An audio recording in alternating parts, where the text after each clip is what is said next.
From the legendary Karpov vs. Kasparov battle to the latest Hikaru Nakamura battle, chess battles are for sure the edge-of-the-seat thrillers that are loved by all. Dear chess fanatics, welcome back to an amazing video by your favorite chess channel, The Chess Odyssey. Keep watching the video to know more about the legendary feuds of all time that chess lovers worldwide have watched out for. Let's start the video with the legendary feud of all time, Karpov vs. Kasparov. Chess masters Anatoly Karpov and Garry Kasparov, who were the 12th and 13th world chess champions, were once engaged in a chess rivalry known as the Karpov-Kasparov rivalry. Midway through the 1980s, this rivalry began, and it culminated finally in 5 world championship games between Karpov and Kasparov. This was thrilling for fans worldwide. The rivalry, which is regarded as one of the best in all of chess, included many dynamics like political overtones, controversy, and extremely close matches, such as the 1987 meeting where Kasparov needed to win the final game to win the match and retain the title. In the game, Karpov established a commanding score of 4-0 by winning games 3, 6, 7, and 9 to take an early lead in the match. Karpov didn't score his 5th point until game 27, though, because of an extraordinary run of draws. Karpov's triumph seemed inevitable with a score of 5-0, but this protracted contest was going longer than anyone had anticipated. Kasparov finally defeated Karpov in the 32nd game for the first time. Game 47 and Game 48 were won by Kasparov after a lengthy string of draws, bringing the score to 5-3.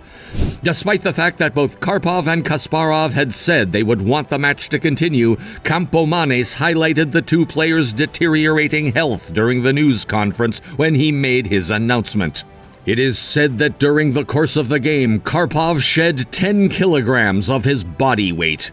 What do you think of this? Comment below. Kasparov, who had won the previous 2 games prior to the suspension, seemed to think, along with several analysts, that he was now the match's favorite despite being down 5-3. He seemed to be physically stronger than his opponent, and he also seemed to be playing better chess in the later games. Next in line comes Fischer's chess battle of 1972. The World Chess Championship 1972 was a heated contest for the title between American challenger Bobby Fischer and Soviet champion Boris Spassky, who was trying to defend his title. The game, which was nicknamed the Match of the Century, took place in Reykjavik, Iceland's Laugardalshall venue. With an amazing win for the record, the 2nd American overall, Fischer became the first American born in the country to win the championship. So, did you know what happened with Fischer's victory?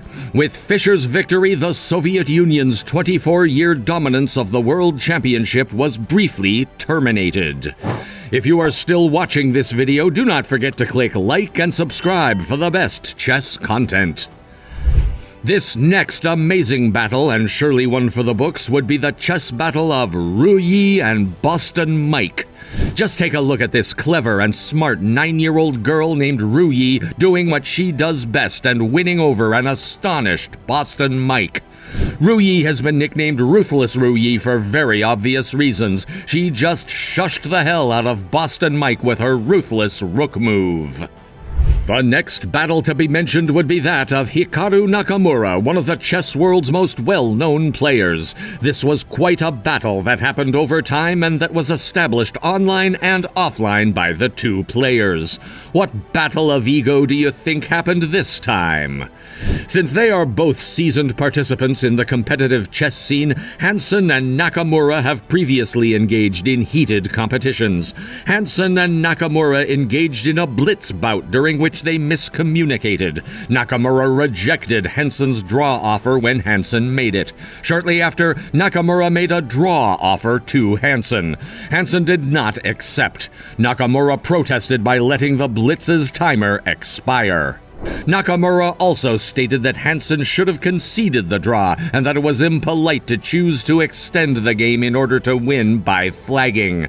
This led to other chess analysts mentioning Nakamura's history of fading victories. Hansen received copyright strikes that were ascribed to Nakamura as a result of sharing videos of the match and player cams. A request for comment from Hansen received no response. In Nakamura's stead, Polygon contacted TSM for comment, but the company did not respond in time for the press. One of Nakamura's Twitch moderators asserted that the copyright violations were committed on his behalf by a third party, especially Bent Pixels, which collaborates with TSM. During a 3-hour stream on April 7th, Hansen went into great detail about the situation and said that Nakamura has a long history of poisonous and violent behavior in the competitive chess community. Hansen further claimed that copyright disputes were holding his channel captive and that Nakamura would file takedown requests for any videos that included bad remarks about him in them.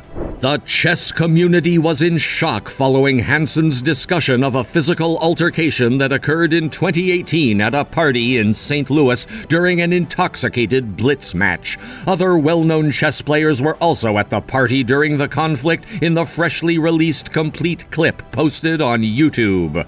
This is a high-profile dispute because Nakamura is a well-known chess player and possibly the face of competitive chess online.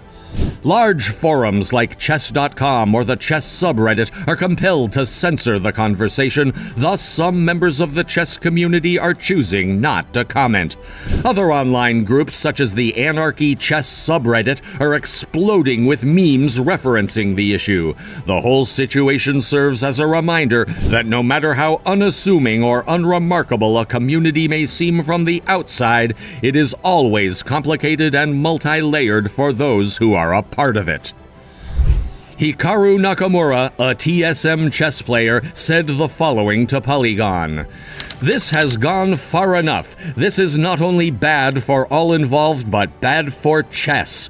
Our audience and fans have high expectations for how we all behave, and by this infighting and negativity we are letting them down, myself included. As you know, I have been a fierce competitor all my life. I play to win. Having said that, this desire to win and my extreme competitive nature sometimes crosses over into real life. In hindsight, I realize that at times my demeanor when interacting with others has been negative. I truly apologize and will work on that. As I mentioned the other day on my stream, I am now going to take a much more active role in the management of my accounts. I love streaming and I love chess. I let others manage the behind-the-scenes activities because I was focused solely on creating content. I now know that ultimately this is my stream. I need to be more aware of the actions of my team and anyone working on my behalf. While well-intentioned, I fully acknowledge that those working on my behalf with me should not have aggressively pursued the copyright strikes. In regards to Chessbra and Eric Hansen, we need to connect privately to try to resolve our issues. I will not do this in a public forum and will not speak publicly about him again. As two of the game's most high-profile chess content creators, we have a responsibility to the community to at least meet as professionals. For those disappointed in how we all have acted, I truly apologize. Clearly, I love this game, and my passion can at times get the best of me. I hope we all can move forward from this and focus on what matters most.